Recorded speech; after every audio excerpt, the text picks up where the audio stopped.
Welcome back, everybody, to the deep dive. Today, we're gonna be going through the last few chapters of John. Yeah. Chapters 18 through 21. Buckle up. So we're talking about the betrayal, the trial, the crucifixion, and the resurrection. Yeah. All the big stuff. All in just a few chapters. It's going to be a dense, intense deep dive. But we're going to try to really pull out how these events that happened so long ago still impact us today. Yeah. I mean, these chapters, they're almost like a bridge between, the historical events of Jesus's life and then what that means theologically for us now. Right. It's not just a story. No. Yeah. And John's really carefully crafting each scene. He's drawing our attention to all these little details, the symbols. Yeah. And we're gonna try to unpack all that. So we're gonna start in the Garden of Gethsemane. Okay. It's really interesting how John sets this up as this place of peace, where Jesus often goes to pray. Mm-hmm. And yet it's the setting for his betrayal. Yeah. What are your thoughts on that? Well, it's such a stark contrast, isn't it? I mean, the serenity of the garden, and then you have this impending violence. I think John's kind of foreshadowing this cosmic battle, this struggle between good and evil that's about to happen. And you see this throughout the chapters, this tension, darkness and light, despair and hope. Yeah. And then, of course, we have that dramatic moment where Jesus is arrested. Right. And, he doesn't try to run away. He actually boldly says, I am he. And the soldiers are so taken aback. Yeah. They fall back. Why do you think John included that? It's powerful. It's about his authority, even when he's facing, opposition and arrest. Right. I mean, think about it. He could have fought back. He could have called legions of angels, but instead he chooses to submit to God's plan. To God's plan. Yeah, it reminds me of when he says, shall I not drink the cup the Father has given me? Right. He's not a victim here. No. He's choosing this path. He is. He's surrendering to God's will. Yeah. Have you ever, how does that concept of submission to God's will, right, how does that resonate with you? Have you ever been in a situation where you felt like you had to surrender to something bigger than yourself? Oh, absolutely. I think it's definitely a challenging concept. I mean, we want to be in control. We want to dictate the terms of our lives, Right. But I think what if, like Jesus, we see those difficult situations not as, roadblocks, but as opportunities. Yeah. To sort of align ourselves with God's will. And that doesn't mean being passive, right, but it means acting with a deeper purpose. Yeah. Yeah. And that kind of leads us into his trial before Pilate. Okay. And you have this Roman governor, a man of power and influence, asking, what is truth? Yeah. While he's standing in front of Jesus. The irony is just, it's amazing. Well, it's a question that still resonates, doesn't it? In a world with all these different narratives and values are always changing, where do we find truth? Yeah. And I think what John's getting at is that truth isn't something we just make up. It's something we encounter. Yeah. And, we see truth personified in Jesus in these chapters. In Jesus. Right. Yeah. But even Pilate, who seems to get that, seems to sense Jesus' innocence, ultimately hands him over to be crucified. Right. What do you make of that? It's so complex, isn't it? You can really feel Pilate's struggle. He's caught between, what he thinks is right and all the political pressures of the time.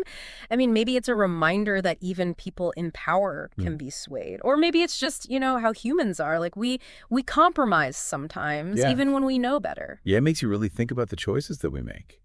What pressures do we allow to influence us? Right. Are we willing to stand up for what we believe in, even when it's hard? Yeah, these are good questions to think about. John's not giving us easy answers. Right. But he's making us think about them. He's making us think about them. And speaking of thinking about them, the crucifixion itself is it's horrific. Right. But at the same time, deeply meaningful. John doesn't shy away from the brutality of it. No. The crown of thorns, the sign, the nails. Yeah.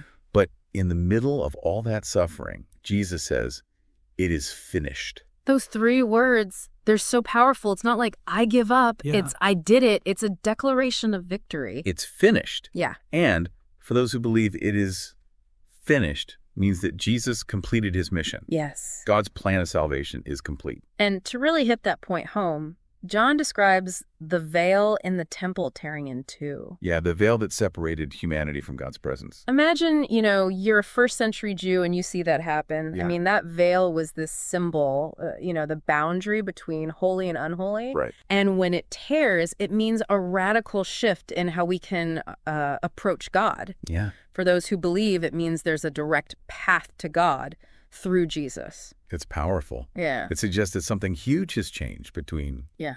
humanity and God. It really does. And it makes us think, how do we approach God today? Right. Do we see him as distant, untouchable, or do we approach him confidently, knowing that the way has been opened?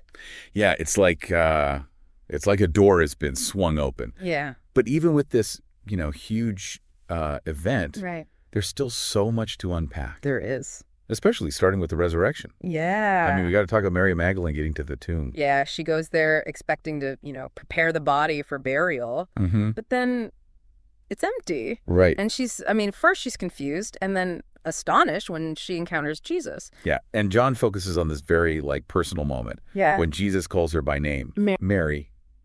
It's a small detail, but what do you think that tells us about how the resurrection really impacted those closest to Jesus? It means that it's not just some theological idea, It's an experience. It changes things. Grief becomes joy. Despair becomes hope. Yeah. And for Mary, it reaffirms her connection with Jesus. And then we have the story of Thomas. Oh, yeah. Who, sometimes is called Doubting Thomas. Right. He refuses to believe until he can see and touch Jesus' wounds himself. Yeah. John could have left that story out, He could have. but he put it in there. Why do you think that is? Because doubt's a part of being human, even in, matters of faith. I Right. don't think John's condemning Thomas for being skeptical. Okay. He's showing that it's okay to question things, to look for proof. Yeah. And Jesus meets Thomas where he is, offering grace even to those who are struggling to believe. Yeah. It's a reminder that faith isn't just about blindly accepting things. Right. It's about, struggling with your doubts, asking hard questions. Yeah. And, coming to a place of belief and trust. Yeah. Have you ever, in your own spiritual journey, Yeah. have you ever had those times when you struggled to believe? Oh, absolutely. Yeah. And how'd you get through that? Well, I think it's important to remember that everyone, even people who are strong in their faith, everyone has those moments of doubt. Mm-hmm. It's about how we react to them, Do we let them paralyze us, or do we use them as a chance to grow? Yeah. And speaking of reacting to challenges, the last chapter of John focuses on Peter being restored. This is someone who denied knowing Jesus 3 times. 3 times during the trial. Talk about guilt and shame. Oh, man. Yeah. And John even sets this scene next to a charcoal fire, mirroring Peter's denials. Exactly. Which also happened near a fire. Right by the fire. It's a small thing, but it really ties those two events together. It does. And then you have this repetition of Jesus asking, "Do you love me?" 3 times. 3 times. Mirroring the 3 denials. Yeah. What do you think about that back and forth? I think it's more than just a test of his loyalty. Right. It's about Jesus healing him, restoring him. Mm. And each time Peter says, "Yes, I love you," Jesus gives him a mission, to care for his followers. Yeah. It's such a great picture of forgiveness and second chances. Have you ever felt the sting of failure? Oh, you Maybe mean? you let someone down or made a bad choice. Of course. How does Peter's story give you hope? Well, it reminds me that even when we mess up, we're not defined by our failures. Yeah. We can be redeemed. Yeah, and it's not just about personal redemption. No. It's about being given a new mission, a new purpose. Right. When Jesus tells Peter to feed my sheep, Yeah. it means to care for his followers, for the church. Yeah. It's a call to go out and make a difference. And that's not just for Peter, is it? How do you think that applies to us today? What does it mean to feed Jesus' sheep now?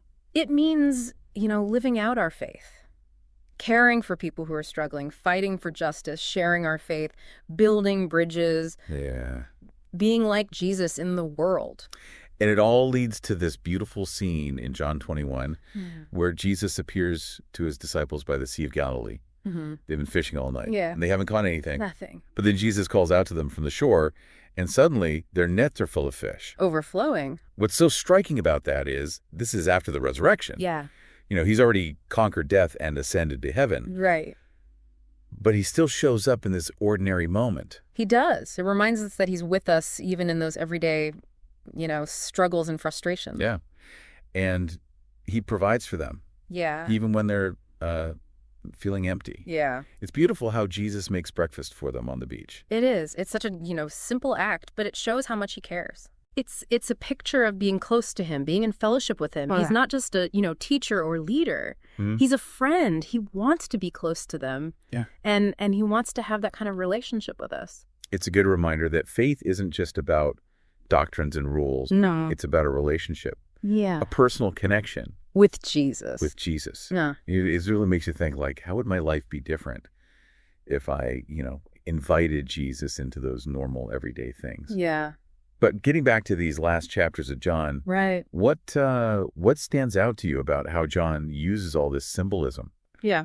to point to these deeper truths? Oh, there's so much. Like the vine and the branches in John 15. It's not just a metaphor. It's a deep statement about our connection to Jesus and to, each other. Yeah, can you explain that a little bit more? Sure. So Jesus says, I am the vine, you are the branches. Whoever abides in me and I in him, he it is that bears much fruit. For apart from me, you can do nothing. So the vine is Christ, the source of life. Mm-hmm. And we're the branches. We get our life and nourishment from him.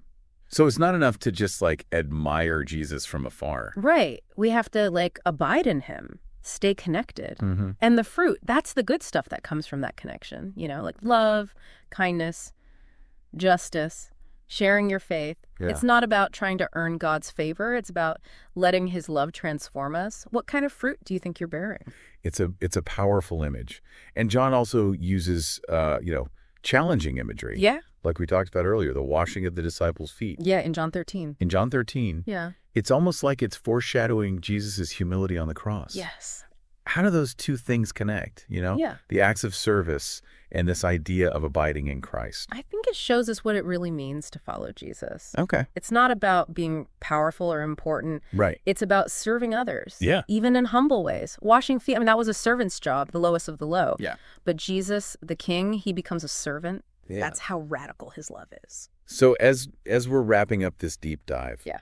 what would you say is the most important thing you want people to take away from these chapters?